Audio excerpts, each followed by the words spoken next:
Hello everybody, my name is Daiela Miranda and I'm part of the NHPO Leadership Class 3 and my group is Group 5. And today I have the honor to introduce a great gentleman who has a huge heart and a great story to share with you. Please let me introduce Mr. Jorge Galatoire. Hi, how are you today? Very good, Daiela, and I want to thank you for giving me this opportunity. It's an honor for me to be here with you to share this experience that I went through with the creation of the fund. Well, let me tell you, all of you, a little bit about this gentleman. He's the founder of El Fondo de Alivio al Niño Quemado, who is a non-profit organization that, with the help of the Shriner Hospital, they bring children from Bolivia that have suffered from burn, and they're treated here in the Shriner Hospital in Galveston, Texas. So with that said, I want you to tell me, Jorge, a little bit more about yourself. Where are you from and what do you do? Well, my name is Jorge Galatoire. I'm originally from Tarija, Bolivia, and I'm in Houston over 30 years. I came for the first time here in 1968. Went to University of Houston, where I studied mechanical engineering. Then I went back to Bolivia and came back in 1981, and here I am. And during these years, I worked as an engineer. In 1994, I had the pleasure, the honor of being nominated as an honorary consul in Bolivia here in Houston. And then, during the different activities that we have, we went through these tremendous experiences to deal with these children that they have that tremendous pain, suffering those accidents related to burns. Okay, tell me what inspired you to start with this idea? Yeah, that was a very, very hard experience that I went through in 1998, I think. That time, the wife of the vice president of Bolivia, Mrs. Ginger Quiroga, one day she called me and asked me if I could take her to the Shriners Hospital because there was a boy from Bolivia that came to the hospital, and she was instrumental in helping him to come to Houston, to Galveston. And that was my first experience with these children. I went with her to the hospital and we visited Pedrito Quispe. And that was a really hard experience to go through, because to see the condition of this little boy, was 11 to 10 years old. He was burned in most of his body with first and second degree burns. And he came from a very small town in Sucre, Tarabuco, and where he suffered this accident, where he was burned, as I tell you, in most of his body. But the main thing, or the worst thing, was that he didn't receive the proper attention immediately. His parents were very poor, and they kept him in the house. And the neighbors who denounced to the authorities because this little boy was screaming and he wasn't receiving any attention. They took him to the hospital in Sucre, but still, all the wounds were so infected and they couldn't do much about it. But it was then when a doctor from La Paz came to the hospital of Sucre with a doctor from the Shriners Hospital in Galveston. And they saw this little boy, and immediately the doctor from Galveston says, "No, we have to transport him immediately. If not, he's going to die." And then with the help of Mrs. Quiroga, they were able to bring him to Galveston. And that's when I met him in Galveston and I saw his conditions. They were horrible, you know. And he was a little boy, very poor, came to this huge facility. He didn't know anybody, and the pain that he was going through was awful. And that's when I said, we have to do something to help these children. And then I found out that there were more children like him in those conditions that they needed help. That was the idea. What was the first steps that you took to create the organization? When you already had this idea in your mind that you want to help these children, what was the next step and like how you start with the organization itself? Well, as I started talking to the different people in Houston, the president of the Bolivian Association at that time was Juan Frias, and Diana Galindo was the vice consul, Señora Yolita Frias, and I told them about the idea and that we would like to create this group of volunteers with the idea of helping these children, visiting them, because you know the main problem with this little boy Pedrito Quispe was that he was alone. And typically the Shriners, when they receive those patients, they require somebody to come with them, because you know most of the time the children are alone in the hospital, except the times that they are seen by the hospital and the nurses. They are very, very few minutes during the day, and the rest of the day they are alone. And Pedrito suffered that a lot. And that was the main idea, to provide them, to visit them, and to see if, you know, if they need something to give them. That was the main idea. And then when those children came to Galveston, of course, all the treatment for the patient was completely free. But the parent or the companion, they have to pay for their meals, and when they are out of the hospital, they have to pay for the residency. There were some special apartments, the McDonald house. Even if they are very, very low, the price that they have to pay, there was something. And these people, they didn't have anything. And then the idea was to create this fund to provide them with that type of help. Wow, that's really amazing. Mm-hmm. And how did you make to balance all these huge responsibility when you start creating this organization? Balance that with your family and with your career as an engineer. I mean, how was that experience? How you did that? Well, it was very hard, but in all these things, Daiela, you have to find the time. You know, many times you say, "Oh, I would like to do, but I don't have the time."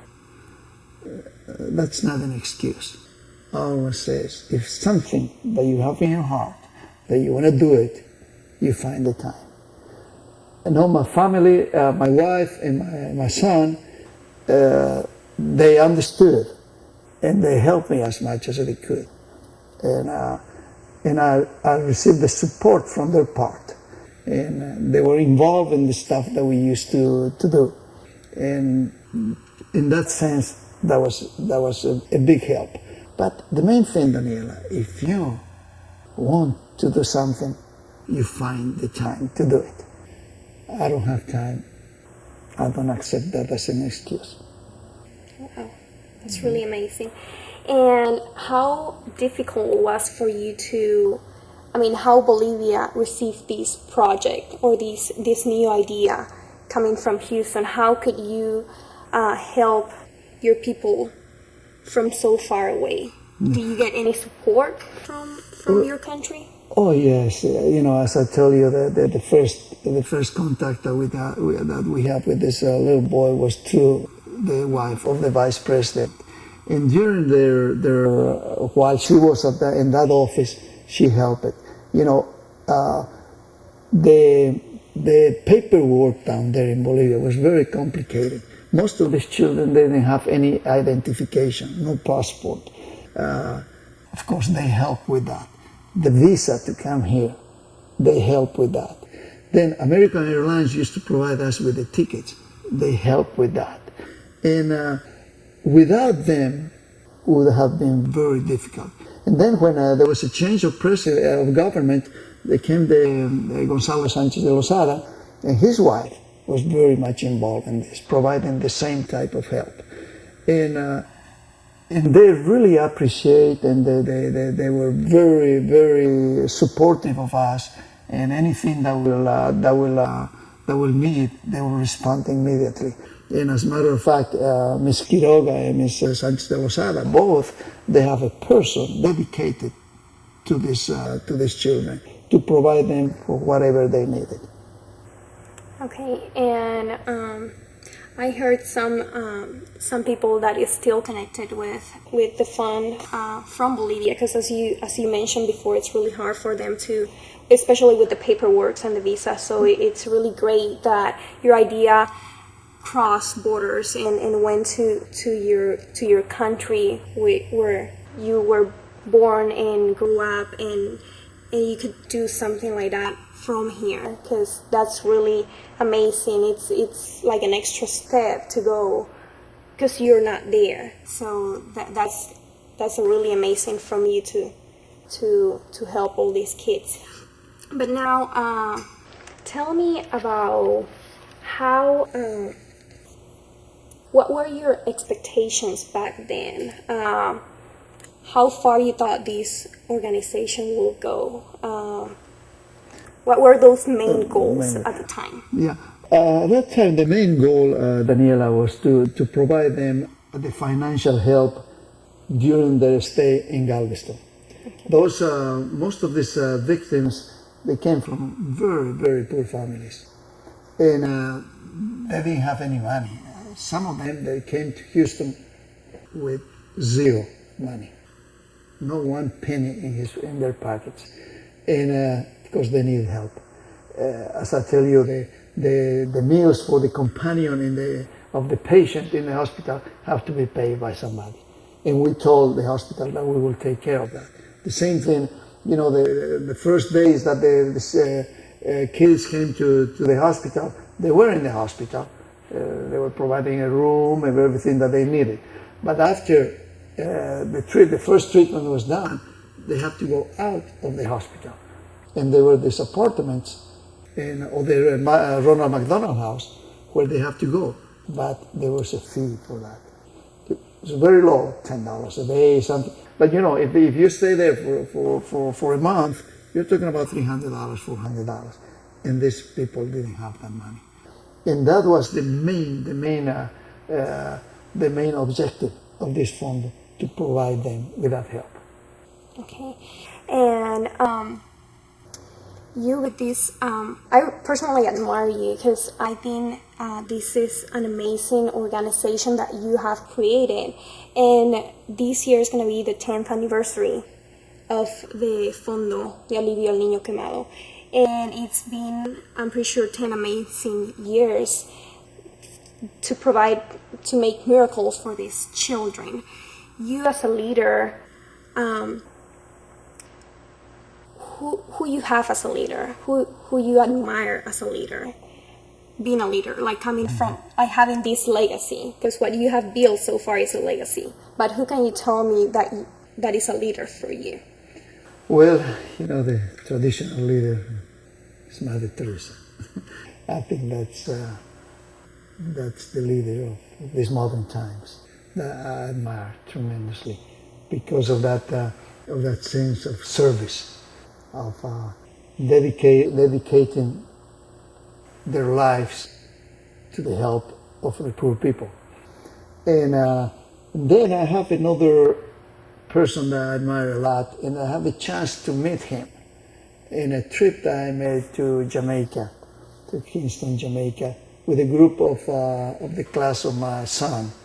They went as volunteers to work with the missionaries of the poor in Kingston, Jamaica. And the founder of this organization is a priest called Richard Ho Lang. He's a natural from Jamaica.